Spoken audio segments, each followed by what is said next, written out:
Merci Vincent Capo-Canelas de nous accompagner pendant cette première demi-heure. Vous êtes élu de la Seine-Saint-Denis, membre du groupe Union Centriste. On va évidemment longuement parler de ce gouvernement Attal avec vous. On l'a appris hier un peu avant 20h, quelle était la composition, en tout cas pour la première partie, les principaux ministres. Est-ce que pour vous c'est un gouvernement qui penche trop à droite ? C'est d'abord un gouvernement qui est resserré et on a une première vague de nominations. Il faudra juger sur l'ensemble, bien évidemment. Il y a une façon de montrer que le dépassement politique qui était cher au président de la République veut se perpétuer.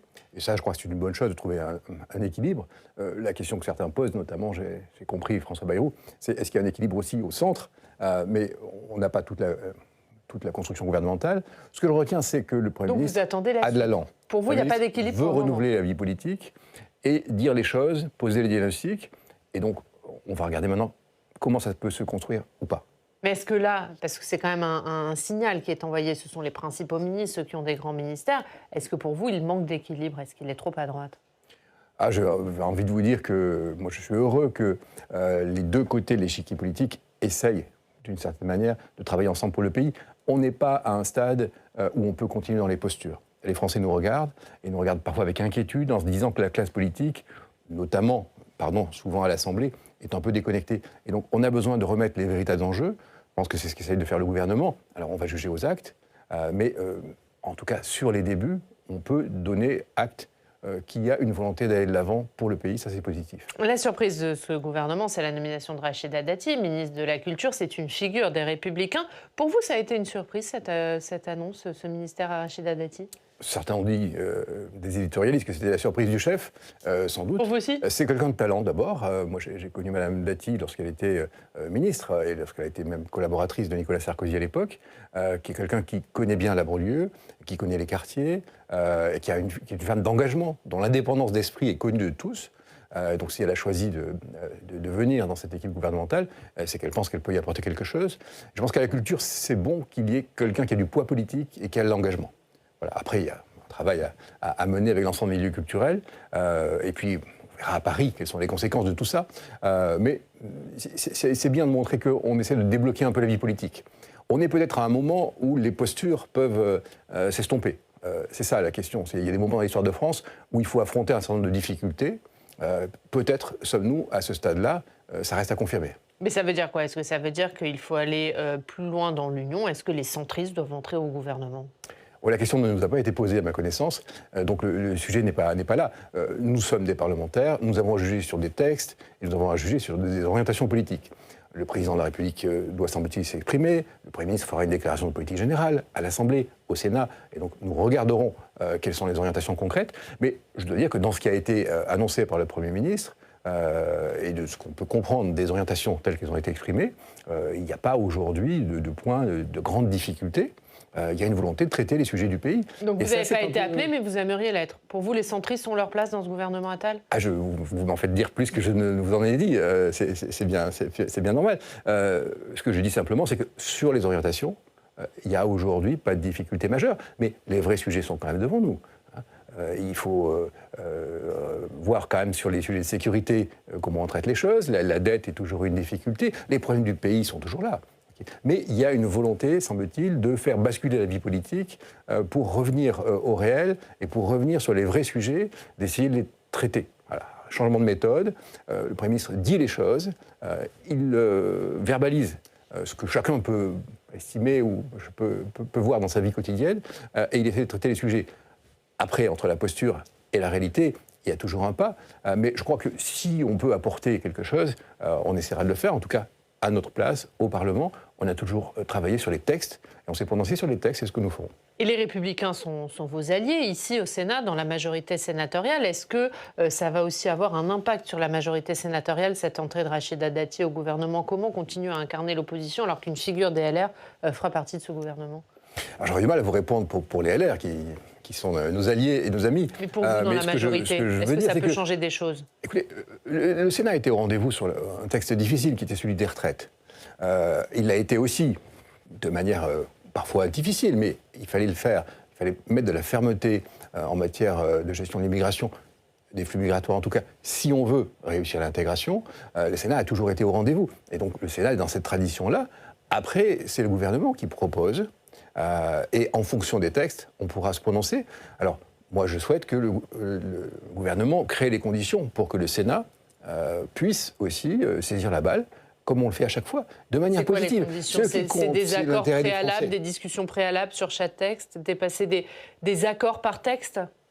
Je pense qu'il faut donner de la visibilité et qu'on a besoin de se dire maintenant que dans les 3 ans qui viennent, avant que le débat présidentiel ne s'ouvre, on essaye peut-être de regarder s'il y a une dizaine de sujets qui peuvent être des points de consensus. En tout cas, ça peut se travailler, ça se regarde. C'est notre rôle de parlementaire, et c'est celui de tout élu aujourd'hui, de se prononcer en fonction de l'intérêt du pays, de l'intérêt des Français. Est-ce qu'on continue les batailles politiques ou est-ce qu'on sait parfois trouver quelques points de consensus?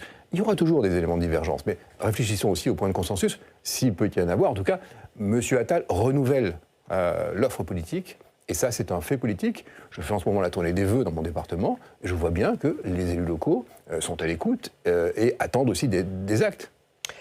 Parmi les annonces de ce gouvernement, il y a un grand ministère de l'Éducation nationale, de la jeunesse, des sports et des Jeux olympiques. On est à 6 mois des Jeux olympiques. Est-ce que d'avoir un aussi grand ministère, 1 pour les Jeux olympiques et 2 pour l'Éducation nationale qui se retrouve un peu noyé, ça vous paraît être le bon périmètre? Ce débat, c'est un grand classique. En général, on reproche au gouvernement d'être pléthorique. Et on dit qu'il y a un morcellement. Et puis, de temps en temps, quelquefois, dans l'histoire des gouvernements, il y a ce type de regroupement. À chaque fois, des représentants des différents secteurs disent « mais nous ne sommes pas servis », entre guillemets. Nous n'avons pas d'interlocuteurs privilégiés au gouvernement pour plaider nos sujets, pour rendre les arbitrages. Donc, c'est toujours le genre de choses qui arrivent. Moi, je trouve bien que les deux soient réunis. Après, j'entends qu'il y a un sous-débat qui est de dire que c'est la ministre des Sports qui, finalement, aura la tutelle sur l'ensemble et que ça pose un sujet. Je pense que ce n'est pas un vrai débat, ça, c'est pas un vrai sujet. On sait que le Premier ministre a dit qu'il avait vraiment gardé auprès de lui cette question très forte, cette priorité à l'éducation nationale. Voilà, donc je ne fais pas de procès à Mme Oudéa Castéra. Et elle a montré quand même une vraie volonté d'avancer, de bousculer parfois, en tout cas de briser les codes, quelquefois, dans le domaine sportif. Je pense qu'elle saura... du moins, elle va devoir le prouver, mais qu'elle saura gérer l'ensemble. Et il y a un sens aussi, quand même, sur le sport à l'école, notamment, et sur les sujets d'éducation, ça reste une priorité. Il y a des questions qui se posent sur l'organisation de ces Jeux Olympiques, notamment sur la question des transports. On ne connaît toujours pas le sort qui sera réservé à Clément Beaune, l'actuel ministre des Transports. Est-ce que vous souhaitez qu'il reste à son poste? Et est-ce que vous êtes inquiet pour l'organisation des transports franciliens pendant ces JO? Moi, comme parlementaire, j'ai bien travaillé avec Clément Beaune sur 2 propositions de loi qui ont d'ailleurs été promulguées juste avant les fêtes, pendant les fêtes, juste avant la fin de l'année. Et donc, j'ai pas autre chose à dire qu'il a bien travaillé de mon point de vue, mais après, c'est au gouvernement et au Premier ministre, au Président de la République de juger. Voilà, il faudra bien qu'il y ait un ministre des Transports, comme il y a un ministre du Tourisme, etc. Et il y a des enjeux forts, vous l'avez rappelé. Sur les Jeux Olympiques, bien évidemment, on a une priorité, accueillir le monde entier. C'est pour les transports, notamment en Ile-de-France, mais pas seulement, un élément très fort des prochaines années. Et des prochains mois, nous avons une réputation mondiale à soutenir. Nous sommes des spécialistes des transports et nous exportons dans le monde entier notre savoir-faire. Il nous faut faire de tout ça une priorité, bien évidemment. Je sais que la présidente d'Île-de-France Mobilité, Mme Pécresse, partage tout cela. M. Castex, à la RATP et la SNCF sont mobilisés avec les travailleurs et tous les salariés du secteur des transports pour qui ce sera une véritable mobilisation et je crois une fierté. On va continuer à parler de ce remaniement. On le disait, vous êtes membre de la Commission des Finances et c'est la stabilité à Bercy où Bruno Le Maire conserve le poste qu'il occupe maintenant depuis 7 ans. On va faire le point avec notre journaliste Quentin Calmet.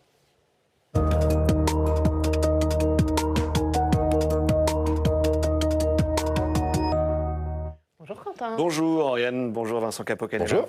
Et Quentin, Bercy est donc l'un des pôles de stabilité de ce nouveau gouvernement. Bruno Le Maire reste ministre de l'économie, un poste qu'il occupe depuis 2017. Exactement. Bruno Le Maire est l'un des poids lourds confirmés au gouvernement, avec Gérald Darmanin, Sébastien Lecornu, également Éric Dupond-Moretti. Parmi les informations des dernières heures, il y a l'annonce hier aux 20h de TF1 de nouvelles baisses d'impôts pour les ménages. Écoutez Gabriel Attal, donc c'était sur TF1 hier.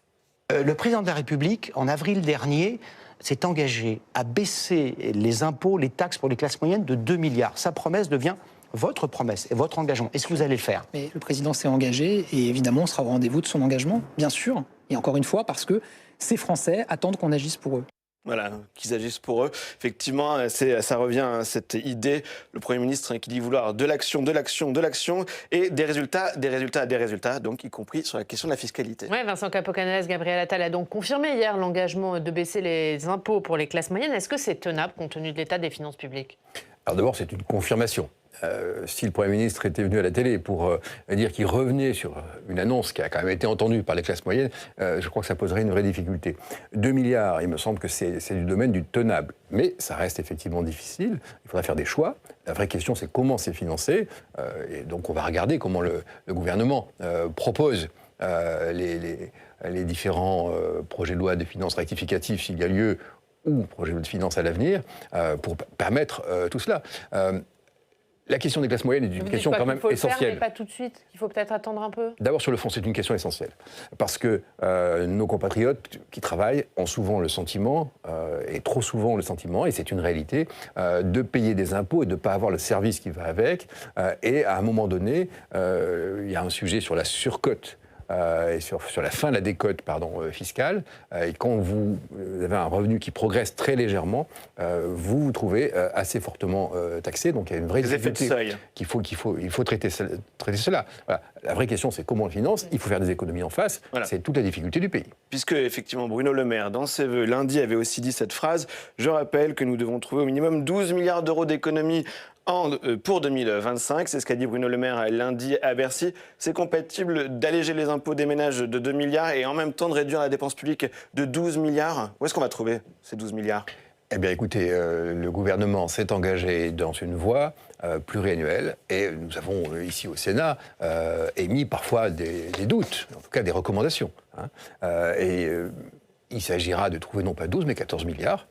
Quand on regarde cet engagement qui a été pris, qui a été confirmé hier. Voilà, donc la Commission des finances fera des propositions le moment venu. Mais je veux redire qu'il faut à la fois faire des économies et parfois financer des priorités. C'est le propre de tout gouvernement et de tout budget du pays. La vraie question, c'est comment on fait des économies. Et ça veut dire que dans un certain nombre de domaines, il faut changer notre manière de travailler et il faut aussi réformer l'État. Oui. Tout à fait. Et Quentin, Bruno Le Maire a déjà lancé certains chantiers. Nous en parlions hier dans cette émission, lorsque effectivement le ministre a présenté ses vœux aux acteurs économiques lundi. L'occasion a été pour lui d'évoquer l'objectif notamment du plein emploi, par exemple. Écoutez le ministre de l'économie. Le plein emploi, il est à 5%. 2 points nous séparent de cet objectif.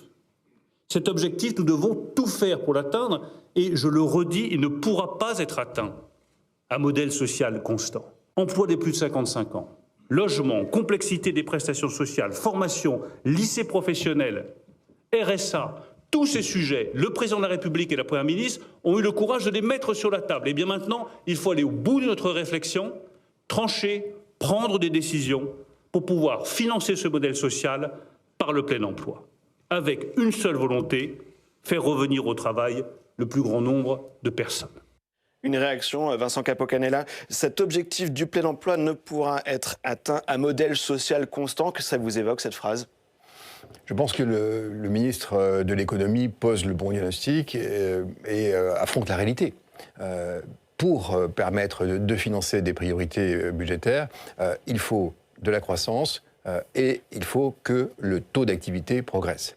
Voilà. Plus nous sommes nombreux à travailler, mieux ça ira, plus il y aura de rentrées fiscales, et donc l'activité, c'est la clé. Voilà. Donc maintenant, une fois qu'on a dit ça, ça pose la question de quelle réforme du marché du travail. Il y en a déjà eu différentes, et ça veut dire comment on est incitatif, comment on accompagne aussi nos compatriotes qui sont parfois sortis du marché de l'emploi pour retrouver une activité. Donc je crois qu'il faut tenir les deux bouts de la chaîne là-dessus, mais l'orientation me paraît la bonne, et en tout cas, poser le diagnostic, c'est déjà une première étape. Après, on va attendre le gouvernement sur la manière de le faire. Il y a le chantier essentiel de l'emploi des seniors. On sait qu'il y a une réflexion qui est menée depuis le mois de novembre sur la question des indemnités chômage pour ces seniors. Est-ce que vous soutenez le gouvernement aussi dans cette volonté de réformer ce système ? Il y a deux choses là-dessus. Il faut sans doute être incitatif, mais incitatif aussi en direction des entreprises qui ont trop tendance depuis des années à finalement, à l'époque on parlait des pré-retraites quasiment, en tout cas on est resté dans cet esprit-là pour certains, y compris conclure des ruptures conventionnelles en fin de carrière comme on dit.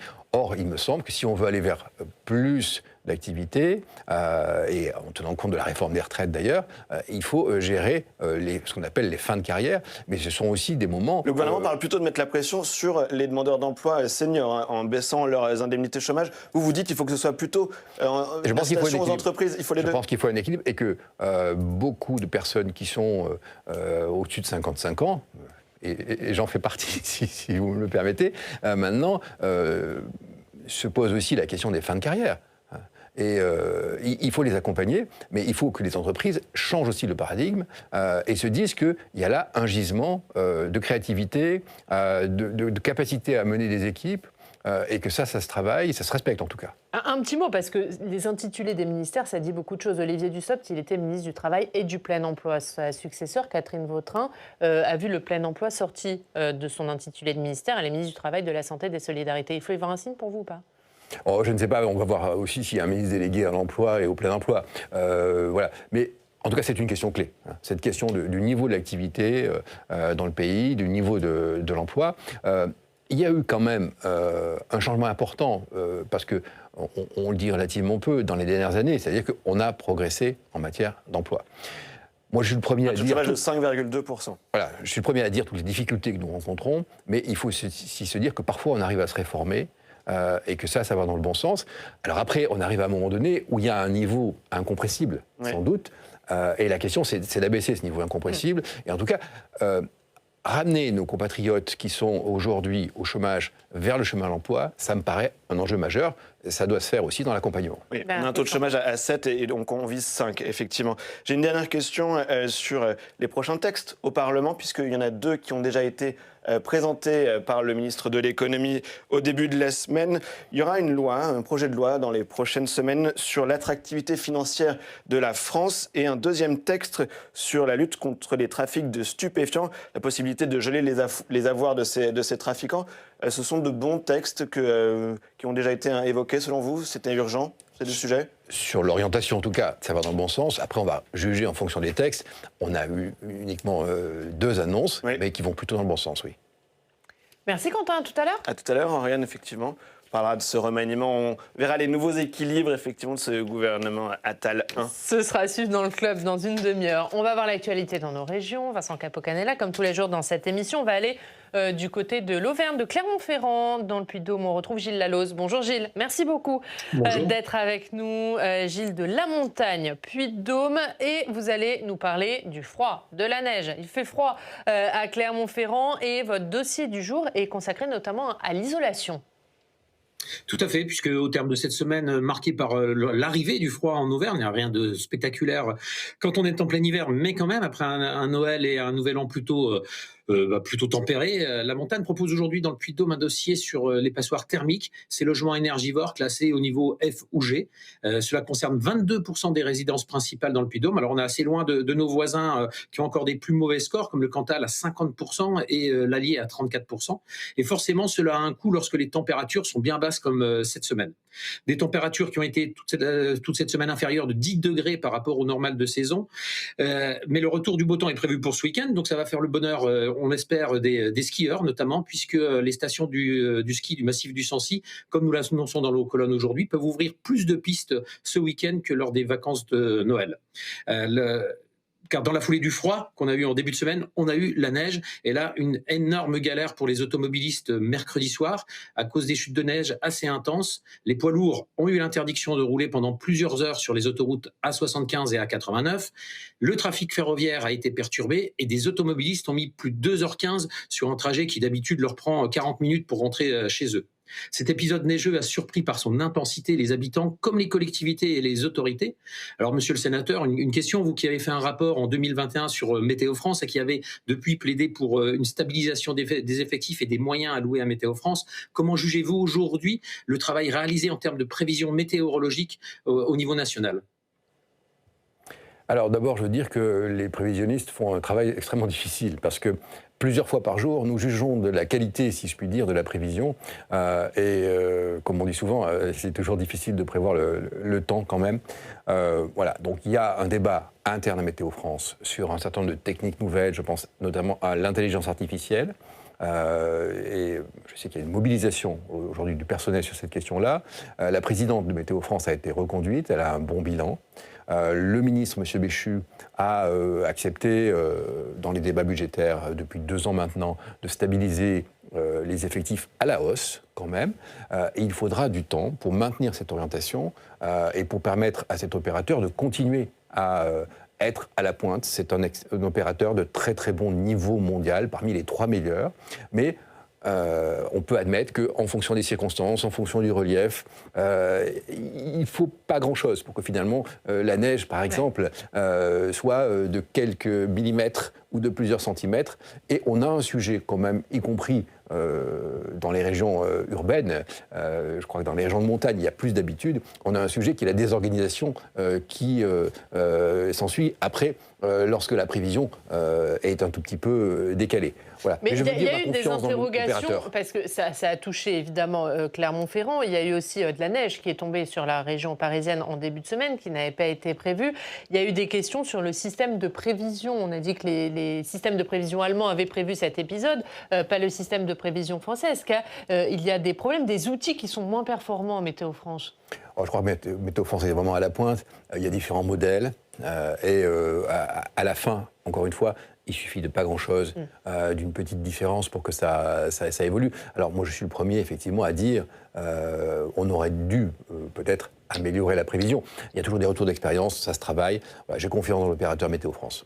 Vous le disiez, il y a des mouvements sociaux, il y a eu des grèves, notamment mercredi. Il y avait une grève pour demander l'abandon de la réorganisation. Vous qui avez travaillé sur le sujet, est-ce que vous pouvez nous dire quel est le problème et est-ce que vous comprenez ce mouvement? Ce que je veux dire, c'est que la présidente de Météo France, il y a quelques années, avait mis un peu le pied sur le frein s'agissant de ce qu'on appelle l'intelligence artificielle. Et ensuite, on y vient petit à petit de manière maîtrisée et contrôlée, je crois. C'est parfois nécessaire aussi de se moderniser. Voilà, donc le débat portait, me semble-t-il, sur ce point-là. Je crois au dialogue social et je pense que à la fois l'effort budgétaire et le travail interne doit permettre de passer cette étape-là qui est quand même nécessaire. On va remercier Gilles Laloz. Merci Gilles, merci beaucoup d'avoir été avec nous depuis Clermont-Ferrand. Regarde la une de La Montagne, édition du Puy-de-Dôme, l'isolation. Casse-tête Auvergnat, c'est à la une de votre journal. Merci beaucoup Gilles Laloz d'avoir été avec nous. Un dernier mot sur un autre sujet sur lequel vous avez travaillé, c'est le contrôle aérien. Puisque on a appris qu'il y a un rapport du bureau Enquête et Analyse qui met en cause la responsabilité des contrôleurs aériens dans un incident qui a eu lieu à l'aéroport de Bordeaux. C'est il y a 1 an où une collision entre 2 avions avait été évitée de justesse. Est-ce qu'il y a un problème aujourd'hui avec le contrôle aérien en France? Je crois que c'est un rapport qui nous interpelle tous. Le ministre a demandé au directeur général d'aviation civile, sous quelques semaines, de prendre des mesures fortes sur le sujet. Il y a un sujet sur le temps de travail et sur le nombre de contrôleurs aux différents moments clés de la journée. Ça appelle des réponses, me semble-t-il, fortes là-dessus. Que vous attendez du ministre des Transports? La sécurité est la priorité, bien évidemment, en matière de contrôle aérien. Merci Vincent Capo-Canelas. Merci. Merci beaucoup d'avoir été notre invité pendant cette première demi-heure. Dans 20 minutes dans le club, on reviendra évidemment sur la composition du gouvernement Attal et notamment la surprise, Rachida Dati. Et on va parler tout de suite avec notre prochaine invitée, l'éditorialiste Alain Duhamel nous rejoint.